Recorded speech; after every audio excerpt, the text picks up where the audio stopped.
Mbak Cynthia. Bismillahirrahmanirrahim. Assalamualaikum warahmatullahi wabarakatuh. Yang kami hormati rekan-rekan para investor, baik offline maupun online, dan terutama kepada Pak Siswanto Sutanto, terima kasih kehadirannya. Pak Komari, makasih Pak Sunyoto dan Pak Roni yang jauh-jauh dari Bonjorok ya Pak ya, sama Pak Tan Jinsu, dan juga rekan-rekan media yang berbahagia. Terima kasih dari tim media sudah berkenan hadir untuk meliput acara dan dialog serta diskusi terkait dengan update company PT Indonesia Kendaraan Internal Tbk. Jadi pada kesempatan kali ini pertama-tama kita ucapkan puji syukur kepada Tuhan Yang Maha Kuasa karena dengan rahmatnya kita bersama-sama bisa menghadiri acara ini dalam kondisi kesehatan yang sehat walafiat dan bisa silaturahmi bersama-sama. Jadi perkenankan kami dari pengurus perseroan, saya sebagai Direktur Utama PLT Direktur Komunikasi dan Bisnis, nama saya Sugeng Mulyadi, dan pengurus yang lain ada Pak Bagus sebagai usaha berbisnis tidak hanya fokus di dalam mencari keuntungan, tapi people, planet, dan profitnya harus imbang gitu ya. Jadi paling penting people-nya. Kenapa people penting? Kami sadar bahwa perusahaan kami adalah perusahaan jasa services, makanya people-nya harus digodok, harus disiapkan bagaimana menjadi superior di kompetisi di bisnisnya, menjadi orang yang handal kompetensi yang tinggi. Kemudian yang dari planetnya, kita juga sangat concern bagaimana zero carbon bisa terpenuhi dengan baik, kemudian plastik kita kurangi, kemudian bagaimana kita mencegah adanya kerusakan lingkungan, karena kita sangat aktif di dalam kegiatan ini. Terus kemudian dari kegiatan ini sudah ada pengakuan dari internal maupun eksternal. Jadi ini dari ASEAN ini pesaing kita pesertanya tidak hanya orang Indonesia, tapi dari Thailand, Filipina, ASEAN, Singapura dan Malaysia. Dan alhamdulillah untuk achievementnya kita sudah diakui di tingkat Asia Tenggara. Kemudian yang dari OP kemarin juga kita menjadi salah satu best terminal dalam rangka pencapaian standar performansi yang sudah ditetapkan oleh Otoritas Pelabuhan.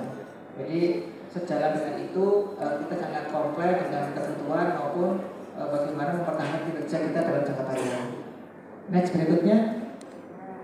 Nah ini yang paling penting. Jadi bagi teman-teman investor, memang tadi disini Pak Komari ada dua aliran ya, ada aliran trading dan aliran investing gitu ya.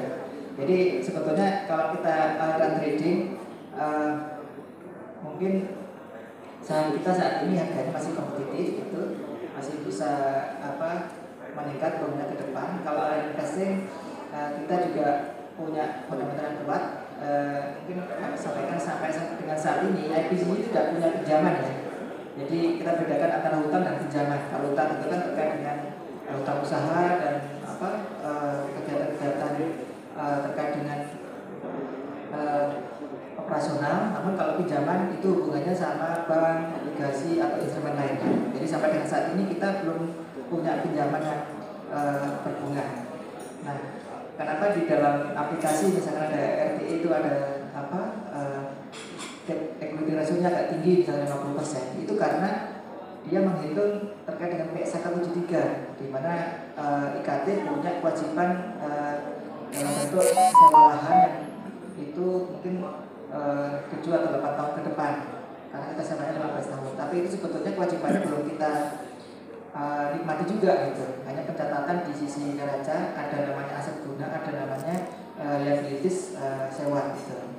Dan itu sifatnya terkait dengan pencatatan, tidak ada bunga, tidak ada kewajiban selama kita tidak gunakan. Jadi kalau kita gunakan ya otomatis kita harus membayar gitu kira-kira.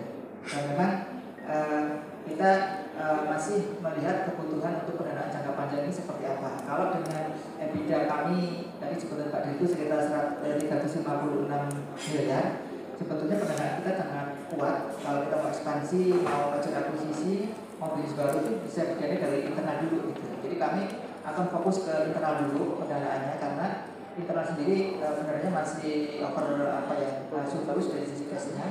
Makanya tadi kita mencoba untuk inorganik Dan kali ini kita coba optimalkan melalui pertumbuhan yang lebih signifikan.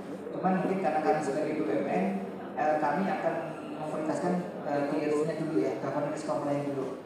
Karena tahu sendiri kalau BUMN meskipun kita maju dari sisi bagus, tapi kemudian jelek, akan jadi potensi pidana itu jadi kurang bagus gitu. Makanya kita pastikan mitra kita yang mau kita beli itu punya suatu platform yang sama, punya value yang bagus dan itu berkelanjutan jangka panjang. Dan kita sudah melakukan dalam konteks NDA, cuman masih ada beberapa yang harus kita selesaikan dari sisi administrasi maupun governance dan tata kelolanya. Nah itu juga perlu waktu, perlu ada suatu mitra yang benar-benar punya value yang sama.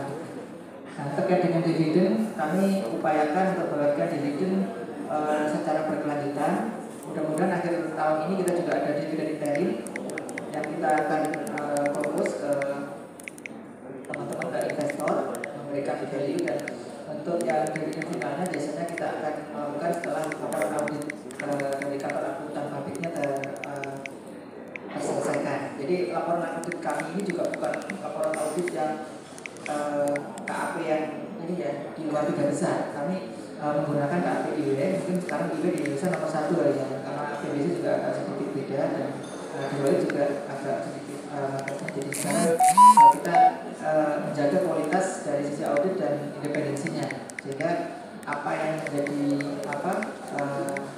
kinerja kita itu tercermin dan kita bukan ada potensi yang fraud dan lain-lain. Jadi kita komit bahwa yang kita sampaikan, yang kita laporkan itu adalah benar-benar objektivitas hasil dari operasi yang itu mencerminkan kondisi fundamental perusahaan. Next berikutnya. Nah itu barangkali update dari company dan beberapa hal yang bisa kami laporkan kepada investor dan kita sampaikan kepada teman-teman media. Sebelumnya terima kasih banyak atas waktunya dari Tanjung Priok ya, terutama nih ya Pak Ridwan, Odi dan Mbak Ira dan Mas ini Polis ya, jauh-jauh dari sana. Nah, terima kasih atas waktunya. Mudah-mudahan kinerja kita sama-sama semuanya bisa lebih meningkat lagi di tahun 2024 ini, dan kita yakin dengan pembangunan baru 2025 akan lebih melesat dan ekonomi kita akan bertumbuh. Terima kasih. Akan kembalikan ke Bu MC yang akan tampil ya. Dan tepuk tangannya untuk dari PT Indonesia Kendaraan Terminal TBK.